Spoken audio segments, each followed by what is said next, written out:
설교를 준비하는 중에 보통은 이제 자료도 정리하고 본문도 여러 번 읽고 주석도 보고 여러 가지 묵상도 하면서 준비하는데 어제는 준비하면서 펜을 들었는데 첫 장부터 끝장까지 멈출 수 없게 펜이 달렸습니다. 제가 막 손이 아파가지고 우리 집사람에게 손이 아픈데 멈출 수가 없다고 하면서 막 끝까지 막 딱 맞추고 손을 막 주물러 달라고 하면서 멈췄습니다. 제가 이런 설교를 할 줄은 형식적이어도 괜찮습니다. 이 설교를 할 줄은 뭐 어떻게 알았겠습니까? 그요? 요약한 걸 제가 다시 한번 들으면서도 제가 이런 설교를 할 날이 왔나? 야, 이제 나이가 드나? 성숙해졌나? 이런 생각을 하게 되어집니다. 성도에게 왜 예배가 필요한가? 성도에게 왜 예배가 필요한가? 그럼에도 왜 예배를 드려야 되는가? 라는 제목으로 말씀을 전하도록 하겠습니다. 우리는 늘 예배를 드리고 있습니다. 적게는 일주일에 한 번, 많게는 10번 이상 예배를 드리기도 합니다. 우리가 예배를 드리면서 감동스럽게 예배를 드릴 때도 있지만 때로 의무감 때문에 책임감 때문에 어쩔 수 없어서 예배를 참여하기도 합니다. 그러니까 여러분 가운데도 감동 가운데 예배를 드리시는 분들도 있고 의무감 때문에 책임감 때문에 해왔던 거기 때문에 하시는 분들도 계실 거다 그렇게 생각이 됩니다. 우리가 먼저 분명하게 전제하고 가야 될 것은 의무감 때문에 책임감 때문에 드린 예배가 정상은 아니다. 그것은 반드시 회복해 줘야 된다라고 하는 거죠. 일시적으로 또는 몇 달 동안 의무감 때문에 드릴 수 있지만 그게 결코 정상은 아닙니다. 회복해서 다시 감동 가운데, 눈물 가운데, 기쁨 가운데 예배가 드려져야 당연한 것이죠.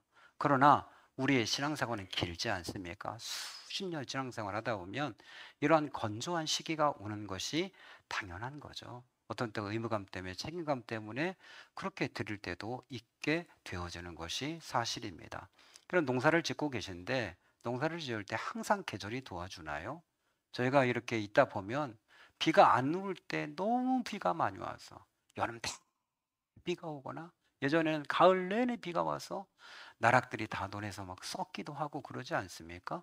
또 어떤 때는 비가 안 와야 되는데 비가 오고 또 어떤 때는 비가 와야 되는데 비가 안 와서 농민들의 속이 바짝바짝 말라갈 때도 있는 것 아니겠습니까? 지금도 강원도에 비가 안 와서 난리 저렇게 난리를 지금 치르고 있는 것 아니겠습니까? 그러나 우리가 확실히 아는 건 뭐죠? 비가 안 온다 할지라도 그러나 또다시 비는 내릴 것이다. 이 시기를 지혜롭게 잘 보내게 되어지면 또다시 비는 내린다 라고 하는 경험치를 가지고 있는 것이죠. 신앙생활을 하다 보면 그렇습니다. 지금은 은혜가 없고 팍팍하고 지금은 의무감 때문에 책임감 때문에 예배드리고 기도하고 전도하고 이렇게 하지만 또다시 하나님께서 나에게 은혜를 주시면 갈 수 있다라고 하는 것 아닙니까? 여러분과 이야기를 나눴듯이 배가 바닷물이 다 빠진 곳에 그렇게 갯벌에 찰푸덕하게 주저앉지만 민물이 다시 들어오면 배는 다시 뜨는 것처럼 지금 내가 건조한 상태에서 예배를 드리고 있지만 언젠가 하나님의 은혜가 다시 나에게 오면 나는 눈물 가운데 기쁨 가운데 나갈 것이다 라고 하는 확신이 있게 되어지는 거죠. 신앙이 성숙한 사람들은 건조하더라도 전혀 뭐 그렇게 걱정하지 않습니다. 나는 지금 의무감 때문에 책임감 때문에 교회 나오고 있어야 해도 별로 그렇게 염려가 되지 않습니다. 왜? 나의 하나님은 은혜를 주시고 나를 회복하시고 나의 아버지가 되시고 나의 목자가 되시고 반드시 나를 하나님께 깨우칠 것이라고 하는 확신이 있기 때문에 더 하나님을 바라보고 기다리게 되어지는 것이죠. 그러나 믿음이 연약한 분들은 걱정스러운 거죠. 염려스러운 것이고 이게 과연 언제까지 이렇게 되는 것인가? 본인 스스로도 본인이 불안하게 느껴지게 되어지는 것이죠. 여러분, 왜 의무감 때문에 책임감 때문에라도 예배를 드려야 되는 것일까요? 그래야 내가 떠내려가지 않기 때문에 그렇습니다. 그래도 그 예배 시간을 사수하고 있어야만이 내가 메마르지 않을 수 있고 다시 그 자리에서 하나님께서 회복할 수 있기 때문에 그렇습니다. 저희들은 가끔 작물을 심어놓고 보다 보면 작물이 거의 말라 비틀어 죽어가요. 그러면 에이그 죽었는가 보다 하고 쑥 뽑아서 던져버리면 그냥 뺏싹 말라 죽습니다. 그러나 그냥 놔두면 그 작물이 시름시름 쉬는 시마다 깨어나가지고 다시 건강하게 열매를 맺는 걸 보게 되어집니다. 우리도 여러분 바깥에 가보시면 화분에 그 원둥치가 완전히 죽어버렸어요. 그 뽑아버리려다가 게을러서 그냥 두었어요. 그랬더니 그 옆에서 싹이 올라오더니 지금 원둥치보다 더 커지면서 나무가 되어져 버렸어요. 화분의 그 자리를 그냥 지키고 있다 보니 다시 싹이 나오고 다시 회복하는 것을 보게 되어지죠. 신앙도 역시 마찬가지라고 하는 것이죠. 이렇게 감동 없이 이렇게 의무감으로 이렇게 책임감으로 억지로 예배를 드리는 것, 이게 무슨 소용이 있어? 라고 하지만 그래도 그 자리를 지키다 보면 하나님께서 어느 순간 어느 예배 때 어느 기도의 자리에서 다시 은혜를 주시고 다시 회복해 하시는 것을 경험하게 되어진다 라고 하는 거예요. 만약 그 자리를 떠나버리면 어떻게 되죠? 아예 영원한 멸망으로 들어가게 되어지고 다시 돌아오기가 그만큼 어려워지게 되어지는 것이죠. 그럼 우리가 살아가면서 모든 것을 열정적으로 사명감으로 꼭 하는 것입니까? 사실 우리는 열정과 사명감이보다는 해야 되기 때문에 해야 하는 것들이 훨씬 많습니다. 가장으로서 해야 되기 때문에 하는 경우가 많죠. 마음으로는 몇십 번, 몇백 번 때려쳐야 된다, 구만해야 된다, 하기 싫다, 더 이상 못하겠다 함에도 불구하고 가장이기 때문에 그 자리를 지키는 게 얼마나 많습니까? 여러분 주부들은 그렇지 않습니까? 아내로서 엄마로서 하기 싫은 적이 얼마나 많습니까? 오늘은 아무것도 하기 싫다, 오늘은 도저히 못하겠다, 그럼에도 불구하고 의무감 때문에 책임감 때문에 다시 일어나서 가족을 위해서 이것저것 준비하고 챙기고 그렇게 하는 것 아니겠습니까? 그러면서 가정이 세워지게 되어지는 것이죠. 예배도 그런 것이죠. 여러분 내가 드리고 싶을 때만 드린다고 한다면 마음이 내켜야 드리는 거지 뭐. 드리고 싶을 때 드리게 내비둬요. 이렇게 해서 되는 것은 아니다라는 거죠. 의무감을 가지고 행하게 되어지면 나중에 그것이 습관이 되어지고 그것이 습관이 되어지면 결국은 나를 살리는 원동력, 힘이 바로 거기에서 나오게 되어진다라고 하는 것이에요. 우리나라 최고의 명설교가라고 얘기한다면 지금 돌아가신 고 옥하는 목사님 말씀드릴 수 있어요. 지금도 제가 영상으로 옥하는 목사님 설교를 들으면 쩌렁쩌렁해요. 정말 이렇게 복음을 뜨겁게 전하시는 분이 계시다니 그리 싶어요. 여러분 설교 듣고 싶으면 옥하는 목사님 설교 많이 들어보십시오. 그 한국 교회를 향해서도 성도를 향해서 정말 날카로운 지적들이 있어요. 정말 명설교가예요. 이분이 그 당시에는 정말 파격적으로 65세에 은퇴를 하셨어요. 그 당시 대형교회 목사님이 65세에 은퇴하신 분이 없었습니다. 여러분 우리나라에서 가장 유명한 교회인 사랑의 교회를 65세에 은퇴하시면서 그분이 농담스럽게 얘기했어요. 설교하기 너무 힘들어서 은퇴한다, 이렇게 말씀하셨어요. 설교하기만 힘들었겠습니까? 그러나 그분이 그렇게 꼭 집어서 설교하기가 너무 힘들어서 빨리 은퇴하는 거더라고 뼈 있는 농담을 했던 이유가 뭘까요? 항상 설교할 때마다 감동스러운가요? 늘 하고 싶은가요? 그렇지 않죠. 그럼 목사라고 해서 늘 교회 가고 싶은가요? 아니요. 가기 싫을 때 있어요. 진짜 오늘 진짜 가기 싫다, 이럴 때가 있다고요. 그런데 불구하고 감동이 안 온다고 의무감 때문에 교회 가서 예배한다고 설교하는 건 이런 가증스러운 일을 하면 안 된다. 믿음으로 하지 않는 건 죄라고 했는데 이런 죄를 내가 또다시 지를 수 없다, 난 오늘 집에 있는다, 그렇게 되면 교회가 여러분 어떻게 되겠습니까? 그럼에도 불구하고 의무감과 책임감으로 버텨내게 되어지면 또 하나님의 은혜 주시고 회복해 하시고 그 길을 가게 되는 것 아니겠습니까? 교회를 봉사하시는 분들도 마찬가지죠. 여러분 중간을 봉사하시는 분들이 항상 즐겁고 그 기쁨이 넘쳐서 하시는 겁니까? 여러분이 드시는 음식에 항상 기쁨과 소망이 채워져서 나온다고 생각하시면 착각이에요. 그 속에 불평도 들어가 있고 원망도 들어가 있고 짜증도 그 음식 속엔 들어가 있어요. 그럼에도 불구하고 내가 안 하면 누가 하냐, 이 마음 가지고 쩔뚝거리면서 그 음식 준비하고 있다고요. 여러분 감동되면 하죠. 마음이 내키면 할게요. 이거보다 교만한 말은 없어요. 감동되고 그리고 마음이 내켜서 하면 그 자리를 지킬 수가 없는 거예요. 그냥 책임감과 의무감으로 버텨내고 지켜내면서 하나님의 은혜를 주시는 것이죠. 저는 영상 본 것 중에 많은 영상이 생각나지만 그 가운데 가장 생각나는 건 만화로 된 영상. 예수님이 떠나면서 한 젊은이에게 십자가를 부탁하잖아요. 그럼 그 십자가를 끌어안고 버텨내잖아요.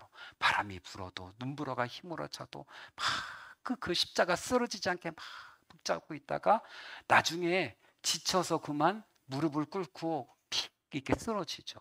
그러면서도 십자가 곁을 떠나지 않아요. 그때 멀리서 그림자 하나가 비쳐요. 그가 두시시 일어나서 보니까 예수님이 두 팔을 벌리고 있어요. 막 달려가서 확 예수님을 끌어안고 눈물을 흘리고 예수님도 함께 눈물을 흘리는, 너 어디 가든지 순종하라 찬양 배경에 맞춰서 그 영상을 여러 번 느끼는 게 있어요. 그렇게 힘들고 어려운데 자기가 쓰러져서 쭉 뻗을 만큼 됐는데도 불구하고 의무감 때문에 책임감 때문에 십자가 버리지 못하고 끌어안고 그걸 끝까지 지키는 거예요. 예수님께서 책망하지 않으셔요. 그 쓰러진 그 자리에게 오셔서 위로하시고 안아주시는 거예요. 우리도 착각한 건 그거예요. 항상 예배가 은혜롭고 눈물이 흘러야 되고 늘 감동스럽고 설교는 가슴에 팍팍 꽂혀야 되고 이렇게 생각하는 거예요. 여러분 그런 날이 얼마나 되나요? 많으면 좋겠죠. 항상 그런가요? 항상 그렇지는 않아요. 그러나 주신 은혜를 가지고 또 살아가고 또 살아가게 되어지는 것이죠. 그럼 반주자들도 항상 반주하고 싶겠습니까? 그럼 생각해 보시죠. 늘 반주하는 게 즐겁겠습니까? 에? 교회에서 가장 성질이 더러운 것이 반주자는 걸 여러분 다 알고 계시잖아요. 나름답시고 예술한다고 해가지고 막 이러면 이 사람 이렇게 해달라 저렇게 해달라 하면서 이 반주자가 가장 고된 직업이에요, 여러분. 그 조금만 못 맞추면 바로 사람들이 막 눈치 주고 끝나고서 막 비웃고 막 이러죠. 그럼 네가 해, 네가 그렇게 하고 싶은 거. 이게 쉽지 않은 거라고요. 하고 싶은 날 그렇게 많지 않음에도 불구하고 책임감과 의무 때문에 그 자리를 지키기 때문에 누군가는 또 은혜를 받고 이것이 유지되고 그렇게 가는 것 아니겠습니까? 여러분, 내가 원할 때만 교회를 섬긴다면, 내가 원할 때만 예배를 지킨다면, 내가 원할 때만 교회를 나온다고 한다면 어떻게 그 공동체가 건강할 수 있고, 내가 힘들고 어려울 때 어떻게 그 공동체를 의지하고 맡기고 갈 수 있겠습니까? 우리가 힘들고 어려울 때 생각나는 게 뭐죠? 엄마가 생각나죠. 아버지가 생각나죠. 몇 개월 전에 사진이 하나 우리 가족방에 올라왔어요. 그냥 평범한 토요일이에요. 근데 큰형님이 아버지 그 묘소에 가서 찍은 사진을 올린 거예요. 그 눈물이 순간 활컥 나는 거예요. 우리 큰형님이 힘들었구나. 아무 일도, 묘를 깎을 때도 아니고 제사도 아니고 아무것도 없는 날이에요. 그럼에도 불구하고 그 묘소에 찾아가서 아버지 사진을, 그 묘소 사진을 딱 찍어서 올린 거예요. 왜 올렸을까요? 그냥 힘들으니까. 그 아버지 이미 돌아가셔서 다, 그죠? 시신은 이미 많이 다 썩었을 텐데 그럼에도 불구하고 찾아와. 왜 여러분 힘들고 어려우면 돌아가신 엄마가 생각이 나고 아버지가 생각이 나는 건가요? 늘 나를 품어줬던 분, 그거 아니에요? 늘 나를 봐줘줬던 분. 그게 누군가가 교회를 지키고 의무감 때문에 책임감 때문에 기도하고 예배드리고 그럴 때 우리가 힘들고 어려울 때 기댈 수 있고 찾아올 수 있는 것이죠. 그래서 교회 공동체는 세워지고 가정도 그렇게 여러분 세워지는 것 아니겠습니까? 여러분, 가뭄이 찾아오면 건강한 나무는 더 깊이 뿌리를 박는다고 하죠. 깊이 샘까지. 그리고 넓게 뿌리를 박으면서 그리고 그 물기를 빨아들이기 위해서 노력한다고 하죠. 그러나 약한 나무는 어떻게 하죠? 말라서 죽어버리는 거예요. 우리가 예배드리는 것, 교회 생활하는 것 항상 충만할 수 없죠. 성도 간의 갈등이 있을 수 있고 목회자가 미울 수도 있고 내가 하는 것이 너무 힘들고 피곤할 수도 있고 그럴 수도 있죠. 그러나 성숙한 성도는 어떠나요? 그때 더 하나님을 갈망하고 찾고 집에서라도 하나님 앞에 무릎 꿇고 찬양 틀고 어떻게든지 회복하기 위해서 하나님의 은혜에 더 깊이 뿌리를 내리려고 하는 것이고, 연약한 성도들 에이! 모르겠다, 그냥 다 때려쳐, 그냥 다 귀찮아, 이렇게 내가 힘든데 무슨 예배를 드리고 교회를 나가고, 에이, 오히려 죄나 짓지 말아야지, 교회 다니는 것들 다 쓸데없어, 내가 보니까 다 이선자고 다 짜야, 이러면서 그냥 자기가 힘드니까 교회 사람들까지 그냥 욕해버리고 원망해버리고 끝나는 그런 사람들도 많이 있어요. 왜요? 연약하기 때문에 그렇죠. 그러나 성숙하면 버텨내는 거예요. 지켜내는 거예요. 그 자리를 끝까지 사수하는, 언제까지? 하나님이 다시 은혜 주실 때까지, 다시 하나님이 회복해 하실 때까지 은혜 주시고 그렇게 하는 거죠. 여러분, 하나님께서 때로 우리에게 폭포수 같은 은혜를 주실 때가 있어요. 메마르지 않은 은혜가 그저 강같이 넘때 뭘 해도 은혜로울 때가 있어요. 찬양을 들어도 말씀을 들어도 예배를 드려도 다 은혜로울 때가 있어요. 요즘 우리 광배권찰님이 그런 때가 아닌가, 그러 싶어요. 누군가 표현하기를 곧 터질 것 같다 이렇게 표현했는데, 곧 터질 사람, 저 은혜로 그냥 폭발할 것 같다. 그래 여러분, 항상 그렇습니까? 죽을 때 그러면 그 여러분 돌연변입니다. 사람은 항상 그렇지 않아요. 여러분이 오해하지 말아야 할 것은, 이 한국 남자들을 괴롭히는 남자 몇인데 대표적인 시원이에요. 연예인, 이건 돌연변이죠. 부인이 그렇게 1년 365일 10수년 동안 사랑스러울 수 있습니까? 뭔가 약 먹었나 얘, 왜 이래? 그죠? 컨셉인가? 이런 생각도 들고, 정말 하나님이 은혜 주셨다면 그런 사람이 이 땅 가운데 한둘밖에 없어요. 그죠? 5천만 명 중에 하나 있을까 말까 하는 이 비정상적인 거고, 그냥 우리 의무감 때문에, 책임감 때문에 남편 노릇할 때가 많은 거예요. 할렐루야? 많은 거예요. 부인도 마찬가지야. 의무감 때문에, 책임 때문에 밥 해줄 때 엄청 많죠? 그냥 밥통을 때리고 싶지만, 그러나 그 책임감 때문에 크게 가정을 유지하고 살아가는 것이죠. 그게 하나님이 우리에게 그리야 하시는 거죠. 폭포수 같은 은혜를 주실 때도 있지만, 그러나 하나님의 은혜가 겨우 올 때도 있어요. 이스라엘 나라는 좀 독특해서 겨울에 11월부터 3월까지 그때는 우기예요. 그렇다고 뭐 비가 많이 오는 것도 아니고, 비가 잠깐 그래도 간혹 와요. 거기는 때로 눈도 오기도 해요. 중동인데. 근데 3월부터 11월까지, 그때까지는 건기예요. 비가 내리질 않아요. 그럼에도 불구하고 어떻게 그 풀이 자라고 농사를 지을 수 있느냐? 그건 그 옆에 헬몬산이 있어요. 2800m. 그리고 그 위엔 만년설이 있어요. 그 여름에도 눈이 녹지를 않아요. 그 영향으로 밤이 되어지면 엄청 춥고, 낮이 되면 엄청 뜨거운 거예요. 어떤 일이 벌어지죠? 기온차가 크니까 밤에 이슬이 많이 맺히는 거예요. 그 이슬 때문에 곡식들이 사는 거예요. 풀들이 사고 나무들이 사는 거예요. 그 이슬 먹고. 우리도 역시 마찬가지예요.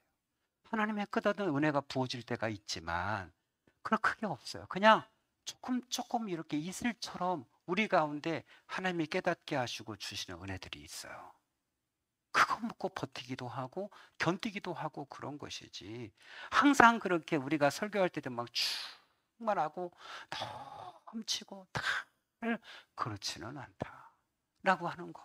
계속 그렇다고 한다면 너무 좋겠지만 그렇지는 않아요. 그러나 성숙한 사람은 그럼에도 불구하고 그 은혜로 자기 사명 감당하고 가는 것이다. 그렇게 얘기할 수 있어요. 예수님께서 요한계시록 3장에 빌레데벨 교회에게 이런 말씀을 하셨죠. 보라, 내가 내 앞에 열린 문을 두었으되 능히 닫을 자가 없을지어다. 내가 적은 능력을 가지고도 내 말을 지키며 내 이름을 배반하지 아니하였도다. 이렇게 내가 적은 능력 가지고도 내 말 지키고 믿음 배반하지 않았다. 왜 적은 능력일까요? 왜 적은 믿음일까요? 하나님이 적게 주셨잖아요. 왜 적게 주셨나요? 그건 몰라요. 근데 하나님이 어떤 축복을 주시죠? 너에게 열린 문을 두었대요. 닫을 사람이 없대요. 영생의 문, 축복의 문. 하나님이 해결하게 하시는 이 놀라운 문을 두었대요. 뭐하게? 적은 능력 가지고 네가 내 말 지키고 배반하지 않았다. 이 말씀이에요. 하나님의 큰 은혜를 받은 사람, 내가 많이 준 자에게는 많이 요구할 것이라고 말씀하셨어요. 하나님께서 나에게 큰 은혜는 주시지 않아. 그냥 살아갈 만한 은혜를 주셔. 그런데 그 말씀 붙잡고 그 은혜 붙잡고 살아가는 성도들이 있다고요. 그럼에도 불구하고 배반하지 아니하고 지켜낸 성도들이 있다고요. 그 때로는 의무감과 책임감 때문에도 그 자리 떠나지 못하고 지키는 성도들이 있다고요. 하나님이 이거 보신다고요. 이걸 결코 우리가 놓치거나 무시하면 안 돼요. 물론 하나님이 억지로 하는 건 기뻐하지 않으냐 하시지만, 그러나 우리의 약함을 아시고 우리의 부족함을 아시기 때문에 이 부분도 믿음으로 본다고요. 적은 믿음, 적은 능력 가지고 이름 그 주님이 말씀한 걸 지키고 믿음 배반하지 않게 몸부림쳤던 빌라델비아 성도들을 우리 주님이 보셨다고요. 그러니까 여러분 실망할 필요 없어요. 하나님이 회복하십니다. 할렐루야. 하나님이 하시는 거죠. 뭐 하나님의 생활 가운데든지 하나님께 예배드리든지 하나님께 어느 순간에든지 마음 가운데 믿음이 생기게 하시고 다시 뜨거움이 있게 하고, 일터에서 갑자기 눈물이 확 흐르기도 하고 그런 거죠. 여러분하고 몇 번 말씀을 나누지 않았습니까? 6개월 동안 메마른 상태에서 도저히 예배를 드릴 수 없는 상태에서도 계속 예배를 드렸던 자매. 도저히 더 이상 예배를 참여하지 못해. 예배를 드리기만 하면 마음에 분노가 일어나고, 그럼에도 불구하고 자기가 예배를 드려야 된다는 그 책임감과 의무감 때문에 예배에 참여했는데, 6개월 어느 날 수요 예배 드리는데 갑자기 감동의 눈물이 팍 터지면서 그 모든 메마름이 한순간에 해결되는 걸 경험한 자매의 간증. 하나님은 그런 분이죠. 그 기간 동안 먹은 거예요. 그의 행위를 보신 거죠. 6개월 동안 이 아이가 어떡하나, 예배를 포기하나, 교회를 떠나나. 하나님 그 큰 믿음 달아보신 거죠. 하나님은 그런 분이죠. 하나님께서 그렇게 하시는 분이시죠. 왜 그렇게 하시는지를 모르겠어요. 그래서 여러분, 의무감과 책임감 얼마나 중요해요. 교만한 사람들은 어떻게 말합니까? 아직 감동이 안 왔대요. 제가 마음이 내키면 할 거래요. 정말 교만한. 우리 교회는 그런 분이 안 계신데, 전에 보면 저는 아직 때가 아닌 것 같아요. 네가 뭔데? 아니, 교회가 부탁하고 목사가 부탁하면 그냥 하는 거죠. 네가 뭔데 뭐 때가 되고 아니고. 아니, 그 병사가 1병이 2병이 위에서 상관이 야, 너 이거 해 하면 하는 거지. 저는 아직 감동이 안 오는데요. 이게 말이 돼요? 어? 전진 앞으로 돌격. 아직 전 준비가 안 됐는데요. 이게 말이 됩니까? 오늘 주님께서 군사로 부르셨는데 주님께서 그거 감당해라. 그러면 힘들고 어려워도 감당하고 나가는 거죠. 기쁨으로 할 때도 있고 하기 싫은데 할 때도 있어요. 지난 금요일 날 저희가 잔디를 집사람하고 깎았습니다. 네. 잔디를 꼭 깎고 싶었을까요? 엄청 뜨거운데요. 저녁에도 뜨거워요. 왜요? 솔직히 깎기 싫었죠. 누가 도와줬으면. 밴드다 올렸더니 아무도 다들 꿀먹은 보내 한 말도 못하는 거예요. 싫다. 그래가지고 우리 박성도 임네 잔디기계 갖고 와서 시동을 걸었는데 뿌랑뿌랑뿌랑 하더니 멈춘 거예요.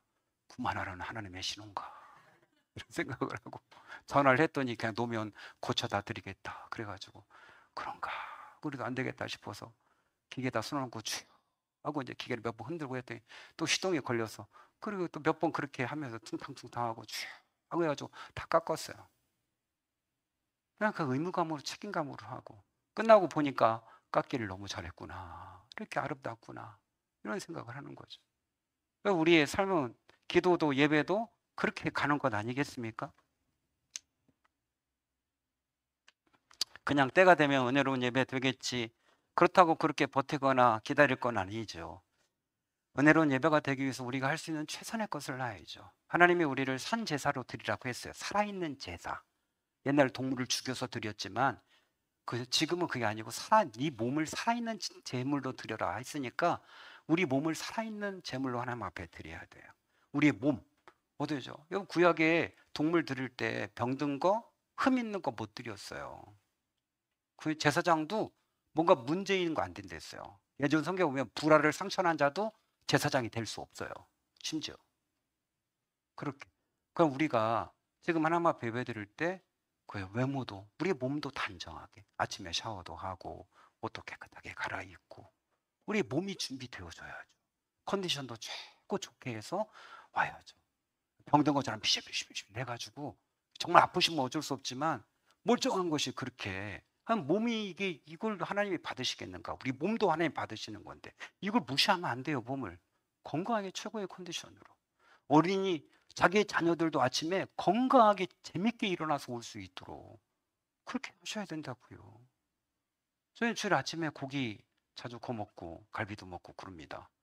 다른 시간에 먹을 시간이 없어서 그런 것도 있지만 그러나 그 시간 주일은 아침에 즐겁게 일어나야 된다. 저희 큰아들이 있을 때 아침에 제가 맛있는 요리를 해서 자고 있는 아들의 코에다가 이렇게 갖다 대면 아들이 이렇게 아들아 맛있는 거 준비했다 아들아. 그래 막 주무르고 다시 갔다. 아들이 일어나가지고 이제 앉아서 고기 먹으면서 정신이 돌아오고 그냥 즐겁게 교회 오는 거예요. 좀 일어나 이 새끼야. 지금 네가 목사 자식으로 이룰 수 있어 이 새끼. 이러면 그게 은혜로운 예배가 되겠냐고요. 전쟁터지. 그렇잖아요. 가장 가장 좋은 거. 용돈도 언제 줘야 돼요? 주일 아침에 딱 일어났을 때 그때 줘야 될 거 아니에요. 네가 일찍 일어났으니 오늘은 1,000원 플러스다.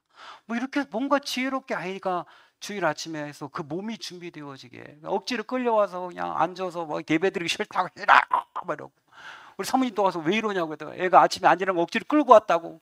그거 그렇게 지혜 없어요. 그건 부모가 저는 바보예요 이거 똑같은 거. 일찍 재우라고, 맛있는 거 아침에 먹이고, 아침에 애가 어떻게 하면 좋아할지 최고 좋은 걸로 준비해 놓으라고요. 아침마다 그걸 해주라고, 주일 아침마다. 그 몸이 준비되고 깨어나서 건강하면 즐거움으로 교회에 빨리 가고 싶다고 할 수 있도록 그렇게 해주라고요. 그 정신은 어떻게 준비돼요? 우리가 다른 것에 신경 팔리지 않도록 예배 바로 전에 막 잡담하면 그 잔상이 남잖아요. 핸드폰 보고 나면 그 잔상이 남잖아요. 그렇지 않게 머릿속을 비워야죠. 깨끗하게 앉아서 생각나는 것들 다 하나님 앞에 회개하고 하나님 앞에 온전히 예배 드리도록 기도하고, 우리 영을 준비시키고 마음을 준비시키고 다른 거 다 생각 꺼내버리고. 그러니까 허겁지겁 오면 눈 감고 있으면 막 그냥 다 그런 거 생각나죠. 뭐 공차고 있던 거, 뭐 게임하던 거 이런 게 막 머리 생각나서 예배가 집중이 안 되면 은혜가 안 돼요. 하나님이 부어주실 은혜도 도대체 어디다 부어야 될지 모르는 거예요. 준비해야 되는 거죠. 결론을 맺습니다. 여러분, 의무감과 책임감 무시하면 안 됩니다. 계속하는 건 문제가 있지만, 그러나 그것이 나를 떠내려가지 않도록 붙들어 매는 수단이 돼요. 그리고 그렇게 묶여 있다 보면 어느 순간 회복이 되어지고 다시 힘을 내서 위로 올라가게 되어져요. 그냥 바닥인 것 같지만 또 버티다 보면 하나님이 또 올라가게 해요. 교회도 힘들다. 그런데 어느 순간 또 버티다 보면 하나님이 또 은혜로 이끌어가요. 여러분, 가정도 마찬가지고. 그냥 포기해버리고 산속에 들어가 버리고 집 나가버리고 그 가정은 영원히 회복이 안 돼. 교회도 마찬가지. 여러분, 신앙도 마찬가지. 잘 버티는 게 능력이에요. 이게 잘 은혜 가운데 버티십시오. 더 아름다운 예배가 되어지도록 아름답게 준비되어지기를 축원합니다. 우리 함께 같이 찬송하시겠습니다. 찬송가